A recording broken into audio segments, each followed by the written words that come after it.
Hi అండి. ఈవేళ మా పారాయణంలో తులసి పూజ అయితే చేసుకున్నామండి. 108 మొక్కలను అయితే తెచ్చిపెట్టి పూజ అయితే చేశారు. అష్టోత్తర శతనామాలు చదివి అవి అయితే పూజ అయిన తర్వాత అందరికైతే ఇస్తున్నారు. ఈరోజు చాలా బాగా జరిగిందండి. తులసివనంలో గోదాదేవి జన్మించిందంట. గురువుగారు అయితే తులసివనంలో పెట్టారు గోదాదేవిని. ఎక్కడ ఉందా అని వెతుక్కోమంటున్నారు. అందరూ చెప్తున్నారు కానీ ఆయనకి కనిపించట్లేదు. ఆ లక్ష్మీదేవి వెనకతలైతే పెట్టారు చెట్టు లోపల, చెట్టు దగ్గర, తులసి చెట్టు దగ్గర.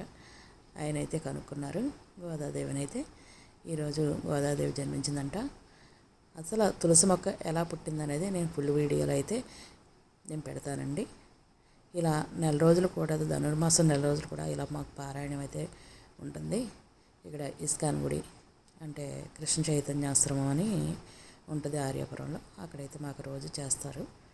చాలా బాగా చేసుకున్నాం. ప్రతి సంవత్సరం కూడా వెళ్తాము. ఇలాగే జరుగుతూ ఉంటాయి. రోజుకు ఒక విశేషం. ఆ విశేషాలు అయితే మీకు చూపిస్తాను. నా వీడియో నచ్చితే లైక్ చేయండి, షేర్ చేయండి, సబ్స్క్రైబ్ చేయండి. అంతే కదండి. ఈ తులసి మొక్కలు కూడా అందరికైతే ఒక్కొక్కటి ఇచ్చారు బొట్టు పెట్టి. అంతేనండి. మీకు నచ్చింది అనుకుంటున్నాను. నా ఫుల్ వీడియో అయితే చూడండి.